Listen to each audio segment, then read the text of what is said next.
All right, what's up, everyone? Today we're going to talk about just how to program some general things for your squat. Now, when it comes to Conjugate, they always recommend that your squat and your deadlift will respond to similar exercises, which is true for the most part because the musculature involved in both is similar, not identical, but they get stressed in similar ways. Obviously, some people, depending how you're built, more quadricep, more glute, back, low hamstring. Depending on how you're built, you're going to need to emphasize different muscles. So you're just looking at some exercises that I've done for both heavy work and max effort work. So the first exercise was a tempo squat, emphasizing the negative. Here's just a normal safety squat bar. Just doing some triples, doubles, singles, stuff like that. Then I've done pin squats. I don't really like starting from the bottom. I like unracking it and then going to the bottom.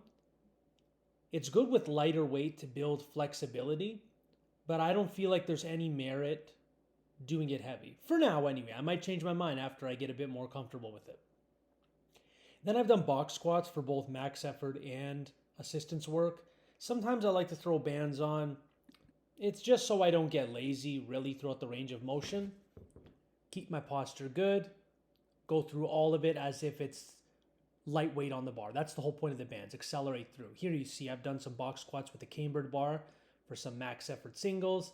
And then what you want to do is stress the low back as little as possible with squatting movements. You're already squatting heavy. Your main exercises for assistance should kind of give your lower back a break. This is where a belt squat will come in handy. If you have a belt squat, great. I suggest you do a ton of squatting work because it builds up your legs without beating up your back as well.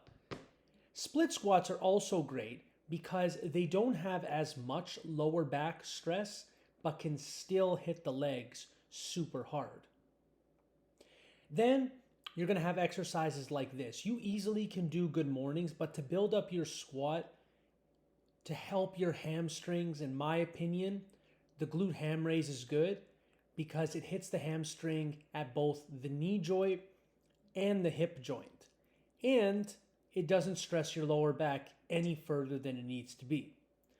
Now, if you have a weak lower back, you should be attacking that low back weakness. But if it's just glutes and hamstrings you're after, doing exercises that don't put a lot of spinal compression are always going to be better long term than exercises that have a ton of spinal compression, such as just doing more squats.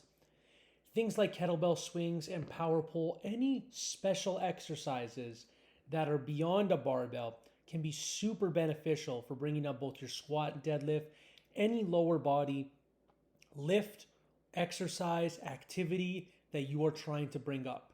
Because like I said, you are not stressing the back like you would if you were just constantly squatting over and over again.